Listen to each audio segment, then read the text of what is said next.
At my son's funeral, his wife threw me out of my own house. I'm Charles Peterson. What happened next changed everything. Picture this, your child just died. You're grieving, and your daughter-in-law looks you in the eye and says, "Stop crying, pack your bags and get out of my house now." She called me a worthless burden in front of everyone at my son's funeral. But here's what Jennifer didn't know, the house she was kicking me out of.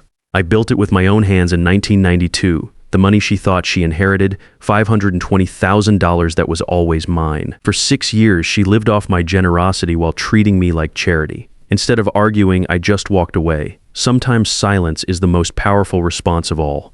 Let me start from the beginning. I'm 61 years old, worked construction for 35 years before retiring early. Started swinging hammers when I was 26, worked my way up to foreman by 35. Built this house on Oakwood Drive myself, every beam, every wire, every piece of drywall. My son Alex grew up here, learned the value of hard work watching me install those hardwood floors board by board. The signs were there from day one with Jennifer, but grief makes you ignore red flags. When Alex died in that motorcycle accident 3 months ago, she immediately took charge like she was running a hostile takeover instead of planning a funeral. "Don't worry about the arrangements, Charlie," she said, not even giving me time to process what had happened. "I'll handle everything." What she really meant was stay out of my way and let the adults handle this. At Meadowbrook Funeral Home on Elm Street, she made every decision without consulting me once. The casket mahogany instead of the simple oak Alex would have wanted. The flowers, white lilies that cost more than my monthly grocery budget, even the music was wrong. When I suggested playing Born to Run, the Springsteen song Alex and I used to blast while working on weekend projects, she cut me off like I'd suggested playing death metal. "That's too depressing, Charlie," Jennifer said, adjusting her expensive black dress that probably cost more than I spent on clothes in a year. "We need something more uplifting, something that reflects Alex's success." Success. Like Alex's engineering degree and comfortable life happened in a vacuum with no help from the man who raised him and paid for that education. I watched her command the room full of mourners, directing traffic like she was the CEO of grief. She knew exactly how to work a crowd. Firm handshake, direct eye contact, just the right amount of controlled emotion. Meanwhile, I sat in my old gray suit, the same one I'd worn to my wife Margaret's funeral 4 years earlier, feeling like a stranger at my own son's service. The real problem started during the reception at our house. My house, technically, though Jennifer had been treating it like hers since Alex's death. She'd already started making changes. Margaret's photos mysteriously disappeared from the mantle, replaced with modern art that had no soul. Alex's childhood drawings that I'd kept on the refrigerator for 30 years were gone, thrown away like yesterday's newspaper. Jennifer pulled me aside in the kitchen I'd designed and installed myself back in '92. The white cabinets I'd measured and cut, the tile backsplash Margaret had picked out, the breakfast nook where Alex used to do his homework while I cooked dinner. "Charlie, we need to talk about your situation," she said, closing the kitchen door behind her like we were about to negotiate a business deal instead of discussing family. My situation? I was still trying to figure out how to live in a world without my son, and she was talking about situations. "You're financially dependent on us now. Alex was supporting you, and with him gone." She shrugged, like she was discussing the weather. "I can't carry that burden." That word, burden, hit me like a sledgehammer to the chest. Not person, not father-in-law, not the man who helped pay for her wedding and welcomed her into this family. Burden. "I've been more than generous letting you stay here these past few months," she continued, her voice taking on that patient tone people use when they're explaining something to a child. "But this house is mine now. Everything is mine. Alex left it all to me in his will." I nodded slowly, taking in every word. Jennifer saw that nod as defeat, as an old man finally accepting reality. What she didn't see was calculation. What she didn't know was that she'd just made the biggest mistake of her life. She had no idea that Alex had never owned this house. He lived here, yes. Grew up here, absolutely. Brought his new wife here to start their marriage. But owned it, never. She also didn't know about the basement office where I kept 32 years of financial records in 4 filing cabinets organized by decade and category. Construction guys learn early, always keep your paperwork because you never know when someone's going to challenge what you've built. Most importantly, she didn't know about the trust fund, but I'm getting ahead of myself. The funeral guests saw exactly what Jennifer wanted them to see. A successful bank loan officer taking charge during a family crisis, and an aging construction worker who couldn't handle his own affairs. They watched her shake hands and accept condolences like she was the rightful head of the family now. Meanwhile, I sat quietly in Alex's old recliner, the one I'd bought him for his 18th birthday, and listened to her paint me as the dependent father-in-law who'd lost his way after losing his son. "Charlie's having a hard time adjusting," I heard her tell our neighbor Dorothy Johnson during the reception. The poor man doesn't understand finances. Alex handled everything for him. Dorothy shot me a sympathetic look. She'd known me for 28 years, since the day I broke ground on this lot with a rented backhoe and a dream of building something permanent for my family. But even she seemed to believe Jennifer's version of reality. That's when I realized something important about human nature. People see what they expect to see. Jennifer expected to see a grieving widower who couldn't manage on his own, so that's exactly what she saw when she looked at me. The 15-year-old Ford pickup I drove instead of something flashy, the simple clothes I wore instead of expensive suits, the quiet way I handled my grief instead of making a show of it. She mistook humility for helplessness, quiet strength for weakness, generosity for desperation. It was an understandable mistake, I suppose. I'd spent 4 years since Margaret's death living simply without need for expensive toys or status symbols. When you're learning to live alone after 30 years of marriage, you discover what really matters and what's just for show. Alex understood my choice to downsize my lifestyle. He respected the fact that I preferred my old truck to a new SUV, that I shopped with coupons not because I had to, but because waste offended me, that I found satisfaction in a quiet evening at home rather than expensive entertainment. But Jennifer, she measured worth by appearance, by volume, by who controlled the conversation. She was about to learn that the most dangerous person in any room is often the one who doesn't need to prove anything to anyone. As the last guests left that Tuesday evening, Jennifer cornered me by the front door I'd hung myself 32 years ago. The solid oak door that had weathered 3 decades of Cleveland winters and still closed tight as the day I installed it. I meant what I said earlier, Charlie. This living arrangement isn't working anymore. I looked around the living room I'd framed and drywalled with my own hands. The hardwood floors I'd installed board by board, working evenings and weekends for 2 months. The crown molding I'd measured and cut with Alex when he was 16, teaching him how to make precise miter cuts. I understand, I said quietly. But Jennifer had no idea what I understood, and she definitely had no idea what was coming next. Wednesday morning brought clarity along with my usual cup of coffee. I sat at my kitchen table, the solid oak table Margaret and I had bought at an estate sale in 1993 for $75, and made a mental list. Not of what I was losing, but of what Jennifer thought she was gaining. The house, 2,200 square feet of memories on Oakwood Drive in suburban Cleveland. Current market value, according to Jennifer's loan officer expertise, around $380,000. Not bad for a house that cost me $109 total to build 32 years ago. The life insurance, Alex's policy through Morrison Engineering, $85,000. Jennifer had already started spending that money in her head, making plans for renovations and improvements that would erase every trace of the life Margaret and I had built here. The furniture and possessions, everything from Margaret's china cabinet to Alex's collection of engineering textbooks. Not valuable to strangers, but priceless to me because they held memories money couldn't buy. My dignity, watching Jennifer parade around like she'd inherited a kingdom when she'd actually inherited nothing at all. But here's what really bothered me, what kept me awake at night. It wasn't the money or even the house. It was the systematic erasure of my family's history. Jennifer was removing every trace of the life Margaret and I had built together. Every reminder that Alex had grown up, loved, and supported in this house. She'd already boxed up Margaret's photos from the mantle, pictures from our wedding, our anniversary trips, Alex's graduations. They make the room look dated. She'd explained when I asked where they'd gone. Alex's childhood drawings had disappeared from the refrigerator where they'd lived for 30 years. His soccer trophies from the shelf in the den, his honor roll certificates from the wall in the hallway. Even my framed certifications from the Construction Contractors Association had vanished from my home office. I'm redecorating? Jennifer said whenever I noticed something missing. Alex always said this place needed updating. Updating. As if 3 decades of memories were outdated software that needed replacing. She gave me exactly 30 days to pack up my life and disappear. 30 days to find somewhere else to live on what she assumed was Social Security and nothing else. The cruelest part was her confidence, her absolute certainty that she held all the cards in this game. Tuesday afternoon, she'd handed me a printed timeline. Actually sat down at her laptop and created a formal document like I was a tenant getting evicted rather than the man who'd built the house she was living in. December 15th, she said, pointing to the date circled in red ink. That gives you plenty of time to find a nice senior community somewhere more appropriate for someone in your situation. Someone in my situation. There was that phrase again, loaded with condescension and assumptions about my capabilities and resources. She'd even done research, pulling out glossy brochures like she was doing me a favor. Sunset Manor has openings. It's only $1,200 a month for a studio apartment. They include 1 meal a day and have activities for seniors $1,200 a month. She expected me to spend my entire Social Security check on rent and somehow survive on the remaining few $100s for food, medication, transportation, and everything else life requires. What about food? I asked.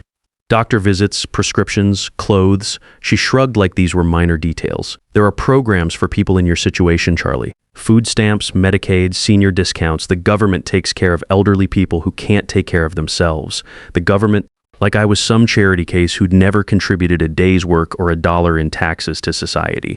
Like I hadn't spent 35 years building houses, creating homes for families, contributing to my community and my country's economy.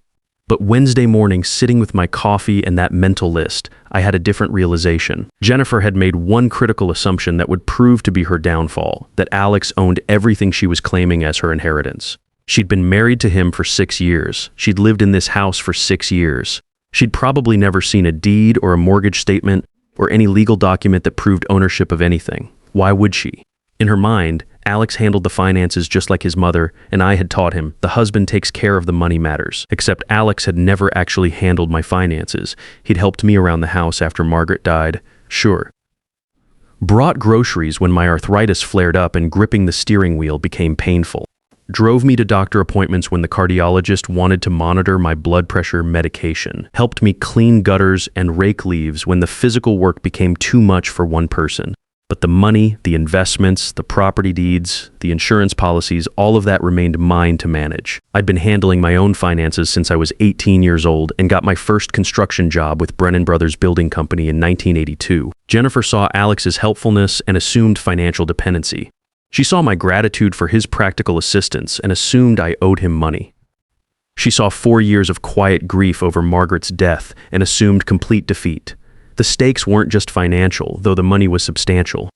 This was about respect, about the 35 years I'd spent swinging hammers and reading blueprints, building something solid and permanent for my family.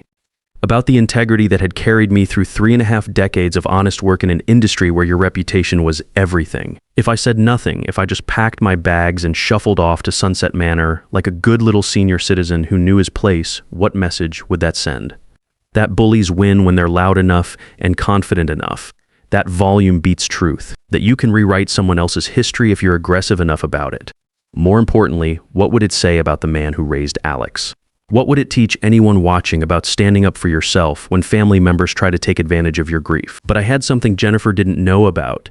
Something that would change everything about this situation. I just needed to find the right moment to use it. Thursday morning brought the confrontation that would start everything in motion. Jennifer let herself into my house with Alex's key, no knock, no good morning, no basic courtesy. I was having breakfast, reading the Plain Dealer sports section and drinking coffee from the mug Alex had given me for Father's Day 3 years ago when I heard the front door open like she owned the place. She walked into my kitchen carrying a manila folder and wearing her professional bank outfit. Navy blue blazer over a crisp white shirt, the kind of power dressing designed to intimidate people into compliance. "Charlie, we need to talk," she announced, pulling out the chair across from me without being invited to sit.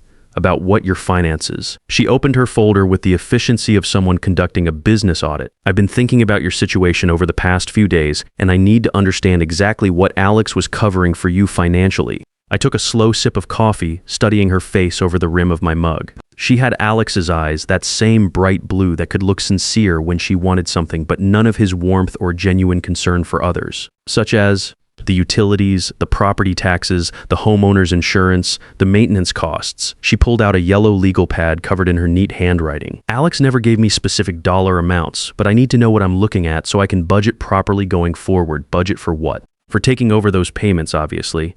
She looked at me like I was being deliberately dense. "Until you move out on December 15th, I'll have to cover everything Alex was covering for you." I set down my coffee cup carefully, the small ceramic clink against the saucer sounding louder than it should have in the quiet kitchen. "And what exactly do you think Alex was covering?" "Everything, Charlie. The mortgage payments, the property taxes, the electric bill, the gas bill, the water bill."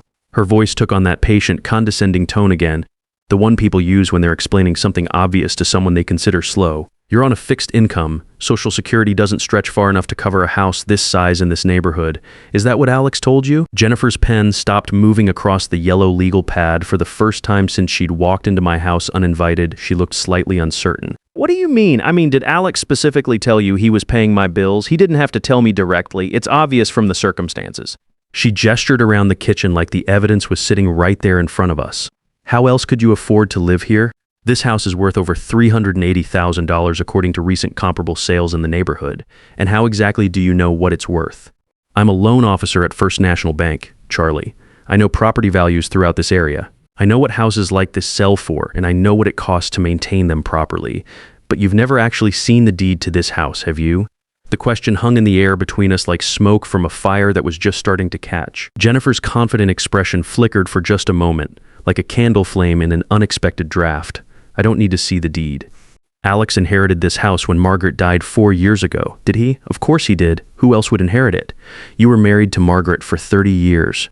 This was the family home. When she died, it naturally passed to Alex as the only child. I stood up slowly, my knees protesting more than they used to after sitting in one position, and walked to the sink. I rinsed my coffee mug with deliberate care, taking my time to think about how much truth I wanted to reveal at this moment. You know, Jennifer, you've made a lot of assumptions about my financial situation over the past few months.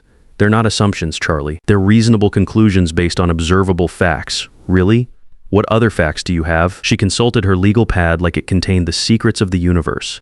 Alex told me you never contributed a dime to the purchase of this house. He said you'd been living here rent-free since Margaret died, and that he'd been covering all your major expenses out of his own salary. I turned around slowly. Is that what Alex told you? Those exact words? Yes. Interesting, because I built this house in 1992 with money I saved from 6 years of construction work, paid cash for the lot from Mackenzie Development, hired all the subcontractors myself, Tommy Ricci for plumbing, Dave Walsh for electrical work, Rodriguez Brothers for the foundation, did most of the framing and finish work myself, working evenings and weekends for 8 months. Jennifer's face tightened, but she wasn't backing down. That was 32 years ago, Charlie. Things change. People age out of being able to handle major financial responsibilities. Some things change. Property ownership isn't one of them. Look, I know this is difficult for you, losing Alex, having to face reality about your financial situation. But denial won't help anyone, especially not you. What denial? Pretending you're not dependent on family charity. The word hit the kitchen air like a physical slap. Charity, she'd finally said it out loud, the assumption that had been lurking behind every conversation we'd had since Alex died. I dried my hands on the dish towel, taking my time, letting the silence stretch between us until it became uncomfortable. When I finally spoke, my voice was calm and level. Jennifer, let me ask you something, and I want you to think carefully before you answer. What? In the 6 years you've been married to my son, did Alex ever show you a mortgage statement for this house? We kept our finances completely separate. That was our arrangement from the beginning. Did he ever mention making monthly house payments to a bank? We didn't discuss every detail of his personal expenses. Did you ever see him write a check for property taxes, get a bill for homeowner's insurance, pay for major repairs or maintenance on this house?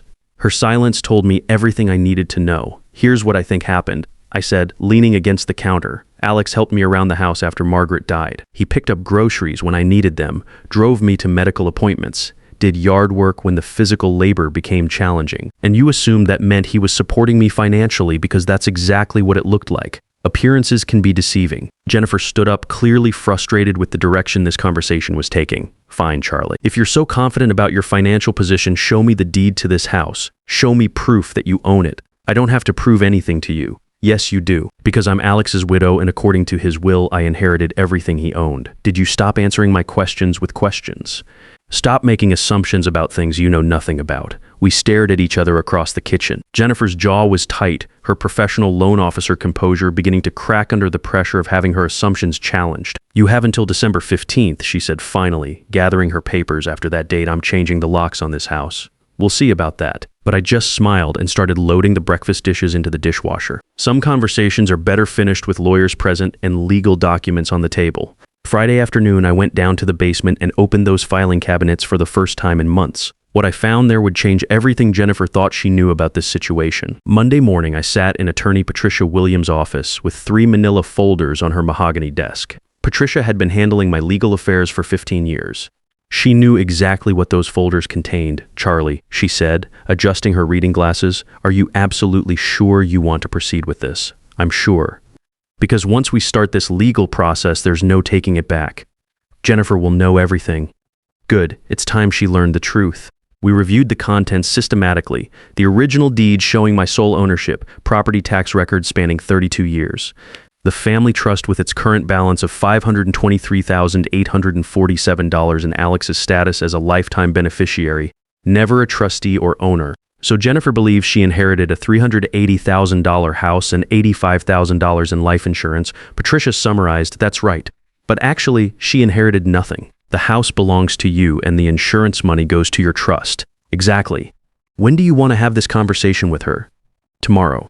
At the bank where she works, where her colleagues can witness what respect actually looks like. The next morning, Patricia Williams and I walked into First National Bank on Main Street. Jennifer was at her desk with clients, but the conversation stopped when she saw us approaching. "Jennifer Peterson," Patricia said formally. "I'm Patricia Williams, attorney at law. We need to discuss urgent legal matters regarding your late husband's estate." Within minutes, surrounded by her banking colleagues, Jennifer learned the truth. The house was mine, the trust was mine, the life insurance beneficiary was me. Everything she'd planned to inherit existed only in her imagination.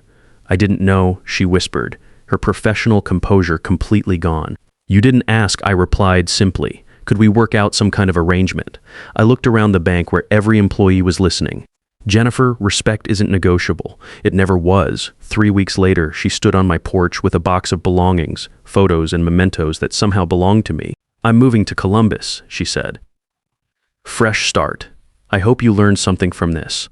I did. Respect really isn't negotiable, is it? No, it's not. After she left, I thought about the lesson we'd both learned.